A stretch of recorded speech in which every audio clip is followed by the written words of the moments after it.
Hello guys. जय श्री महाकाल। जैसे कि मैंने आपको बताया था कि यहाँ पे हम बहुत सारी वो स्टोरीज़ लेके आएंगे जो कि रियल केसेस होंगे लोगों के, और कोशिश करेंगे कि आप तक वो कहानियाँ बिना किसी मिर्च मसाला लगाए, उसको बहुत ज़्यादा फैब्रिकेट किए बिना, जितना हो सके रियल वे में लेके आए, जिससे कि आप हॉरर भी फील करें और लास्ट में कुछ ना कुछ सीख भी लेके जाएं। तो आज की हमारी कहानी हमें जिसने भेजी है, उनको मेरी स्टोरीज़ नरेशन पसंद आया था, और उनका नाम है रिया। और ये जो स्टोरी है वो उनकी खुद की है। अभी रिया प्रेजेंटली अराउंड 28 है, 28 ईयर्स की है बेसिकली। और उनके साथ जो ये कहानी, मतलब मेन जो ये इंसिडेंट हुआ, ये हुआ था when she was around 23 something. तो उन्होंने बताया कि वो उन लोगों में से थी जो मानती नहीं थी कि पैरानॉर्मल चीज़ें एग्जिस्ट करती हैं या नहीं करती हैं। और उनका बैकग्राउंड मैं आपको बता देती हूँ कि कैसा था। जो रिया है वो बेसिकली यूपी से बिलोंग करती है, बट यूपी में उनके भी जितने फैमिली मेम्बर्स हैं मोस्टली गवर्नमेंट सेक्टर में ही हैं, सारों सबकी मोस्टली गवर्नमेंट जॉब ही है। सिर्फ एक रिया ही है जो एक प्राइवेट जॉब करती थी नोएडा में। और रिया का क्या पर्सपेक्टिव था स्टार्टिंग से ही कि मुझे खुद से सब कुछ करना है, मुझे बिना फैमिली की हेल्प लिए, बिना फैमिली को किसी चीज़ के लिए परेशान किए। उन्होंने जब अपनी ग्रेजुएशन कंप्लीट करी उसके बाद से उनको ये था कि मैं खुद अर्न करूँगी and I want to be self independent. और तब से ही वो नोएडा में रहती थी। नोएडा में ही एक कंपनी थी जिसके अंदर वो जॉब कर रही थी। अब मेन इशू स्टार्ट कहाँ से होता है कि रिया को अपनी जॉब शिफ्ट करनी थी, क्योंकि जहाँ पे वो जॉब करती थी वहाँ पे उन्होंने बताया बहुत पॉलिटिक्स थी, बहुत ज़्यादा। सो इस वजह से शी वाज थिंकिंग कि मैं कहीं और जॉब शिफ्ट कर लूँ। और उनका ना मन भर गया था नोएडा में इतने टाइम से जॉब कर करके। उनका ये था कि मैं दिल्ली में शिफ्ट हो जाऊँ थोड़ा सा। और एक और चीज़ क्या थी जिसकी वजह से वो बहुत ज़्यादा परेशान थी। नोएडा में जिस फ्लैट के अंदर वो रहती थी ना, उनके साथ 2 लड़कियाँ और रहती थी, जो कि उनकी फ्रेंड्स नहीं थी, बट एज़ इन रूममेट थी। अब उनके साथ इश्यू ये था कि जो रिया है उस शी वाज़ ओसीडी। एंड अगर आपको पता हो तो ओसीडी में बहुत ज़्यादा ना लोगों को हाइजीन का, और बहुत ज़्यादा they are very particular about some specific things. तो ऐसा होता है उनके साथ। तो जो रिया है वो ओसीडी थी, तो उसको बड़ा मतलब गुस्सा आता था अगर कोई भी चीज़ सिस्टमैटिक वे में नहीं होती तो। और उनकी जो दोनों रूममेट्स थी, वो दोनों की दोनों कैसी थी, दे वर नॉट सो, मतलब उनको तो ओसीडी नहीं था, तो obviously she will behave like a normal person. उनका कोई प्रॉपर स्केड्यूल नहीं था, और वो थोड़ी-सी ऐसी थी कि आज काम कर लिया, परसों कर लिया, मतलब उनका कोई प्रॉपर रूटीन नहीं था। जहाँ पे जो रिया थी उनका रूटीन था, और उनकी उन लड़कियों से इसलिए आए दिन कुछ ना कुछ कलेश होता रहता था, इस चीज़ को लेके कि भई आप यू नो डिशेज़ क्यों नहीं वॉश करते ढंग से, और आप अपना खाना अंदर क्यों नहीं रखते, इतने दिनों तक बाहर पड़ा रहता है, खराब हो जाता है, ऐसे करके। अब रिया बहुत ज़्यादा परेशान थी। तो Riya had this thought in her head कि भाई मैं जॉब शिफ्ट कर लेती हूँ यहाँ से, और साइड बाय साइड मैं ये भी करूँगी कि मैं रूम भी दिल्ली में ही देख लेती हूँ, पहले मैं जॉब के लिए अप्लाई करती हूँ। तो रिया दिल्ली में एक जॉब के लिए अप्लाई करती है। वहाँ पे जब उसे पत कन्फर्म हो जाता है कि यहाँ पे जॉब मिल गई और पे भी अच्छा है, तो उसके बाद ना रिया ढूँढने लगती है कि आस-पास में कहीं दिल्ली में ही जिस लोकेशन में उसको जॉब मिली है, उसके 15-20 किलोमीटर के डिफरेंस में ही, मैक्सिमम इतनी दूर में ही उसको मिल जाए कोई ना कोई अच्छा घर, और बजट में भी हो। अब रिया बहुत ढूँढती है, नहीं मिलता। अब जब लास्ट दिन होता है उसका कि अगले दिन से उसकी जॉइनिंग होती है, तो वो कोइंसिडेंटली उस दिन जाती है एक ब्रोकर के पास, और वो ब्रोकर उसको एक घर दिखाते हैं। अब रिया को वो घर बहुत, मतलब नोएडा में भी जो उसका फ्लैट था उससे भी बहुत कम रेट पे मिल रहा था। तो she was quite happy with this thing कि हाँ, काफ़ी कम रेट पे मिल रहा है, मेरे पैसे बच जाएँगे। और दूसरी चीज़ क्या थी कि जहाँ पे उनका जॉब था उससे काफ़ी पास में था, तो ये भी एक प्लस पॉइंट था उनके लिए।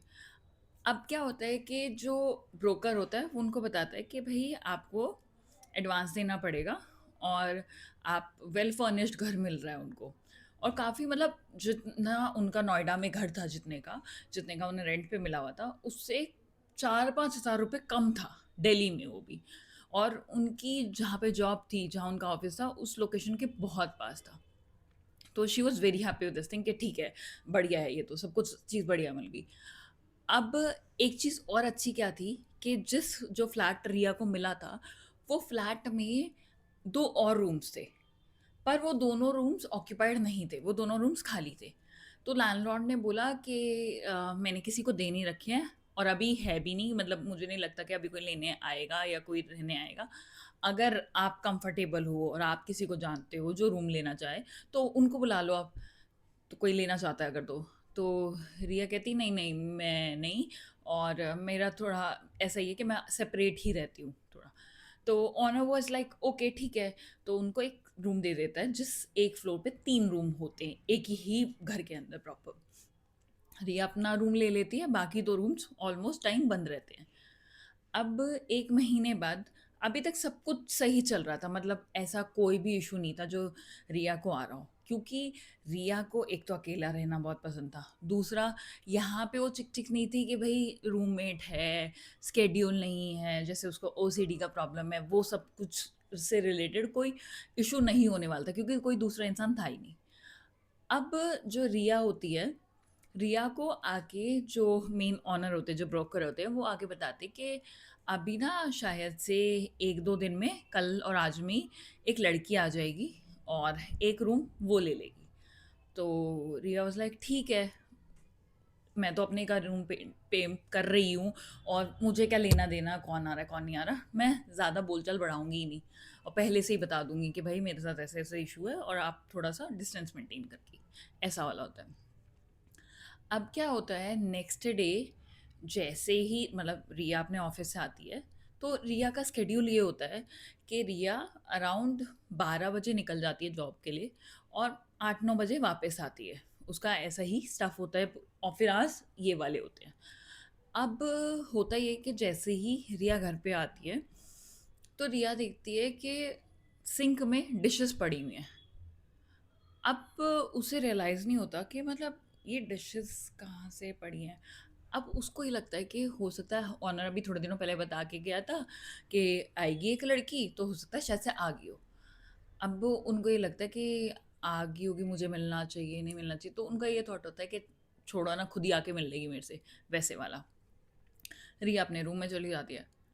अब उसी रात ना रिया के साथ कुछ ऐसा इंसिडेंट होता है, जिसे के बाद ना Riya was like very mentally disturbed for few days, और जिसके बाद उसे एक्चुअल में पता चलता है कि मेन माजरा है क्या। तो अब क्या होता है कि जो रिया होती है, वो अपने रूम में ना कपड़े चेंज कर रही होती है, और जैसे ही कपड़े चेंज कर रही होती है ना, तो उसको ऐसा लगता है, उसने इवन डोर लॉक किया होता है, तो ऐसा लगता है कि किसी ने गेट खोला और कोई उसे बाहर से झांक रहा है। अब रिया को रियलाइज होता है कि मैंने तो गेट लॉक किया था, तो ये गेट खुल कैसे गया। तो रिया सोचती है कि हो सकता है मैंने नहीं किया हो, मेरे को लगा हो कि मैंने लॉक कर दिया। रिया वापस जाके गेट लॉक करती है दोबारा। अब गेट लॉक करके रिया वापस आ रही होती है, इतने में ही गेट दोबारा खुल जाता है। अब रिया फिर लॉक करती है। अब क्या होता है, रिया ना कुछ अपने बाल वाल बना रही होती है शीशे में खड़े हुए, और उसको ऐसा लगता है कि किसी ने गेट खोला है, और गेट खोल के कोई गेट में से निकलने की कोशिश कर रहा है, मतलब एज इन कोई बहुत अपने आप को दबा के और ऐसे कर निकलने की कोशिश करता है, वैसे करके। तो उसको रियलाइज होता है कि कौन है, एकदम से पीछे मुड़ के देखती है तो कोई भी नहीं दिखता उसको। अब उसको रियलाइज होता है कि हो सकता है ये वो जो रूममेट आई है नहीं, वो कर रही होगी। तो उसको लगता है कि ठीक है, अगर she is trying to scare me और समथिंग लाइक दैट, ठीक है, तो मैं डरूंगी नहीं। तो उसका माइंडसेट उस टाइम पे ये होता है, क्योंकि वो पैरानॉर्मल पे बिल्कुल भी नहीं मानती थी। उसे ऐसा लगता था कि कोई अगर चीज़ हो रही है हमारे आसपास में, तो कोई ना कोई इंसान ही कर रहा है, पैरानॉर्मल एग्जिस्ट ही नहीं करता है। तो उसने क्या किया कि वो अपने रूम में सो रही होती है, उसके मतलब उसी डे रात को जब वो सो रही होती है, तब एकदम से ना उसकी आँख खुलती है, और आँख खुलती है तो वो फिर देखती है कि उसका डोर खुला हुआ है। अब उसको लगता है यार ये कैसी लड़की है यार, ये मेरे रूम में क्यों झाँक रही है? उसको समझ नहीं आता है। अब वो जाके ना गेट लॉक कर लेती है अंदर से। अब लॉक करके भाई वो लेटी होती है, इतने में ही उसको क्या रियलाइज़ होता है, डोर फिर से खुल गया। अब उसको आता है बहुत ज़्यादा गुस्सा। वो सोचती है कि मैं इसी टाइम जाऊँ और उस लड़की से बात करूँ कि भई क्या है तरीका? ना हाय ना हेलो, आपको मैं जानती नहीं, आप मेरे को जानते नहीं, ये क्या तरीका है? तो उसको लगता है कि ठीक है सुबह बात करूँगी। अब सुबह तक रिया ये चीज़ भूल चुकी भी होती है और एक बारी को उसको होता है कि चल छोड़ो, अब करेगी तो अब देखती हूँ। अब वो ऑफ़िस जाने वाली होती है, तो ऑफ़िस से जैसे ही निकल रही होती गेट से निकलने के बाद जो उनका मेन गेट होता है सोसाइटी का, वहाँ से बाहर निकल रही होती है, तो वो जो अंकल होते हैं, गार्ड अंकल होते हैं, वो उसको देखते हैं और जैसे ही उसको देखते हैं ना, उसको बोलते हैं कि, "बेटा तुम्हारी तबीयत ठीक है?" अब वो कहती है, "हाँ जी अंकल, मैं तो बिल्कुल ठीक हूँ।" अब वो कहते हैं, "नहीं बेटा, नींद-वींद सही आ रही है? घर-वर सूट कर रहा है आपको? पानी-वानी सूट कर रहा है यहाँ का?" अब उसको लगता है कि अंकल ऐसा क्यों पूछ रहे हैं। अब ये चीज़ रिया ने बताई कि जब ये इंसिडेंट उसके साथ हो रहा था ना 1-2 दिन में, एक्चुअल में वो रात को सोने की कोशिश कर रही थी पर वो सो नहीं पा रही थी बेसिकली। वो ना डरी हुई हुई थी कि वो लड़की दोबारा ऐसा ना करे। दूसरा उसको ये भी था कि यार बहुत यू नो अजीब ही है लड़की जो भी है, ऐसा क्यों कर रही है? तो इस वज़ह से ना सो नहीं पा रही। तो उस दिन रात को उस होता है when you don't sleep properly तो आपके फेस पे दिखता है कि यू आर नॉट वेल, तो वैसा वाला होता है। तो जो वो गार्ड अंकल होते हैं उनको बोलती है कि हाँ, हाँ अंकल सब ठीक है। अब वो ऑफ़िस निकल जाती है अपने। ऑफ़िस में सोचती रहती है कि यार कैसे हो रहा है, कैसे नहीं हो रहा। 1-2 जनों को और बताती है कि यार मेरी ना एक नई रूममेट आई है और पता नहीं कैसी अजीब-सी है। ना हाय ना हेलो, मैं मिली भी नहीं हूँ अभी तक। पता नहीं जब से वो आई है तब से ही मेरे रूम का गेट ऐसे-ऐसे खुल रहा है। जबकि मैं 1 महीने पहले से रह रही हूँ वहाँ पे, तब तो कुछ भी नहीं था ऐसा मतलब उसको आइडिया नहीं होता है कि उसको कन्फर्म होता है इस चीज़ का कि ये लड़की ही कर रही है, क्योंकि 1 महीने पहले ऐसा कुछ नहीं हो रहा होता है। अब उसको ऐसा लगता है कि ये लड़की ही कर रही है। अब वो अपने ऑफ़िस में बताती है 3-4 जनों को कि ऐसे-ऐसे हो रहा है। तो वो कहते हैं कि अरे छोड़ ना अवॉइड कर, होते हैं कइयों की आदत होती है मज़ाक करने की और ऐसे कुछ। मैं कहती कि ठीक है, I am okay with this thing पर इस तरीके से थोड़ी ना, मज़ाक मुझे भी पसंद है पर इस तरीके से नहीं। अब वो घर वापस जाती है, जो घर वापस जाती है तो वो देख सोचती है आज मैं अपनी रूममेट से मिलूँगी। अब वो बेड पे बैठे-बैठे सो जाती है इतने में। अब सो जाती है 3 बजे फिर आँख खुलती है, फिर गेट खुला हुआ होता है। अब वो उस दिन भी छोड़ क्या ही इसको बोलना, छोड़ दिया। अगले दिन फिर दोबारा 3 बजे ऐसे ही होता है जब वो सो रही होती है, फिर गेट खुला होता है। अब ना ये दोनों दिन उसके साथ बहुत अनयूजुअल चीज़ें भी क्या हुई होती है, वो जब भी सोचती है कि वो जाके उस रूममेट से बात करे और गेट खोलने की कोशिश करती है तो ऐसा लगता है गेट मतलब लॉक्ड है अंदर से और कोई खोल नहीं रहा। उसने बहुत बार बैंग भी किया होता है कि I need to talk to you और समथिंग लाइक दैट बट कोई बाहर नहीं निकल के आता। तो उसको लगता है कि ठीक है सो रही होगी इसलिए। अब 1-2 दिन 3-4 दिन ऐसे बीत जाते हैं जब, तब उसको लगता है कि यार पता नहीं क्या ही हो रहा है। तो उसको लगता है कि हो सकता है ये कुछ और भी हो, क्योंकि उस दिन के बाद से उसको गेट खुलता हुआ दिखता है 3 बजे हमेशा कि गेट खुला हुआ है, पर उसको कोई और चीज़ ऐसी नहीं दिखती है। अब क्या होता है कि नीचे ना वो गार्ड अंकल के पास जाती है बिकॉज़ अब वो जेनुइनली बहुत डरी हुई होती है कि ये हो क्या रहा है क्योंकि गेट कोई खोल नहीं रहा है, ठीक है? रूम में कोई बार-बार मतलब देखने की कोशिश कर रहा है, घुसने की कोशिश कर रहा है और डोर पे जाके मैं उस लड़की को बुला रही हूँ, तो वो लड़की बाहर नहीं निकल के आ रही है, हो क्या रहा है? अब वो जाती है नीचे, उनकी ना जिस अपार्टमेंट में वो लोग रह रहे होते हैं, बेसिकली रिया रह रही होती है, उसी अपार्टमेंट में नीचे एक कन्फेक्शनरी की शॉप होती है, तो उसको ये होता है कि मेरे को ब्रेड वगैरह और कुछ खाने का सामान भी लेके आना है, तो मैं नीचे से सामान ले आती हूँ और साथ-साथ गार्ड अंकल से भी मिलाऊँगी कि वो क्या कह रहे थे उस दिन। तो वो जाती है और गार्ड अंकल से पूछती है कि अंकल क्या हुआ? आप मेरे को ऐसे क्यों पूछ रहे थे उस दिन? उसने बोला गार्ड अंकल उस टाइम पे उसको बोलते हैं कि बेटा, आप जिस जगह पे रह रहे हो ना, सेम उसी जगह पे अभी थोड़े दिनों पहले भी एक लड़की आई थी, मतलब हो गए कुछ महीनों पहले और उस लड़की ने अपार्टमेंट छोड़ दिया और अपना सामान भी सारा यहीं छोड़ गई थी और यहाँ पे आस-पास में सब लोगों को पता है ये बात कि वो लड़की बहुत ज़्यादा मेंटली डिस्टर्ब हो गई थी यहाँ पे रह रह के, क्योंकि उस लड़की से पहले इसी घर के अंदर एक लड़का था, ठीक है, आप ही लोगों की एज का था। वो लड़का बहुत ज़्यादा प्रेशराइज था जॉब के प्रेशर से, घर वालों से। उसने अपने आप को जला के अपनी जान ले ली थी। अब उस टाइम के बाद से इस घर के अंदर कोई नहीं आया, और उस टाइम के बाद से ये सिनेरियो है कि इस घर में कोई भी नहीं रहता है। अब वो कहती है कि अंकल, पर मेरे को तो ब्रोकर ने बताया था कि यहाँ पे तो बहुत अच्छी सोसाइटी है, इस घर के अंदर तो अभी कुछ हफ्ते पहले ही खाली हुआ है। तो वो कहते कि नहीं बेटा, ऐसा नहीं है, पर बाकी आपको अगर ठीक लग रहा है, सब कुछ ठीक है, तो ठीक है, आप रहो। अब जब रिया को ये बात पता चल जाती है, ये बात पता चलने के अगले दिन ही उसके साथ कुछ ऐसा इंसिडेंट होता है जिससे सोच के आज तक भी रिया को ये लगता है कि यार, अच्छा होता अगर मैं, जब मेरे को अंकल जी ने पहले ही पूछा था, गार्ड ने पूछा था, मैं तभी छोड़ के चली जाती है जगह। उस रात रिया को लिटरली ऐसा लगता है कि कोई ना उसके रूम में घुसा है, रूम में घुस के, मतलब रूफ की सीलिंग पे चल रहा है, और ऐसा उल्टा होके चल रहा है, मतलब ऐसे ऐसे चल रहा है। और उसको ऐसा लगता है कि यार ये क्या है।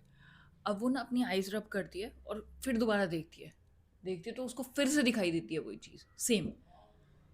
अब रिया डर जाती है, और रिया बड़ी मुश्किल से ना, मतलब बहुत हड़बड़ी में गेट खोलती है, गेट खोलते खोलते मेन गेट खोलती है, मेन गेट खोल के नीचे भागती है गार्ड अंकल के पास, और गार्ड अंकल को जाके बताती है कि अंकल, मेरे रूम में ऐसा ऐसा हो रहा है।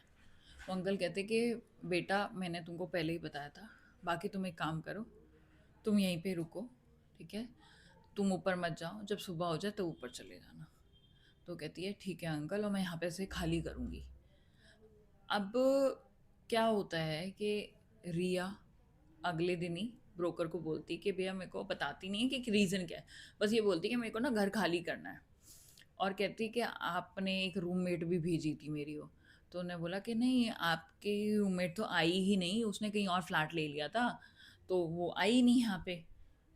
तो एक चीज़ को लेके ये औशौक हो जाती कि भाई ये मतलब, तो वो सिंक में बर्तन रखे हुए थे, वो कैसे, बहुत कंफ्यूज होती है। But more over she was more concern about this thing कि भाई मेरे को यहाँ से निकलना है, तो वो निकल जाती है वहाँ से खाली करके।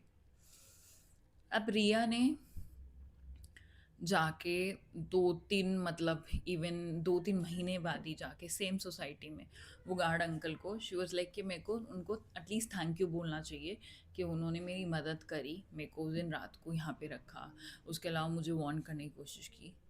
तो पता चलता है कि जो गार्ड अंकल थे उनकी डेथ हो गई है, और डेथ का रीज़न था कि उन गार्ड अंकल को किसी ने बोला था कि आप जिस फ्लोर पे रिया का फ्लोर था, उस वाले घर में से कुछ सामान लेके आना था, या पता नहीं कुछ कीज़ लेके आनी थी।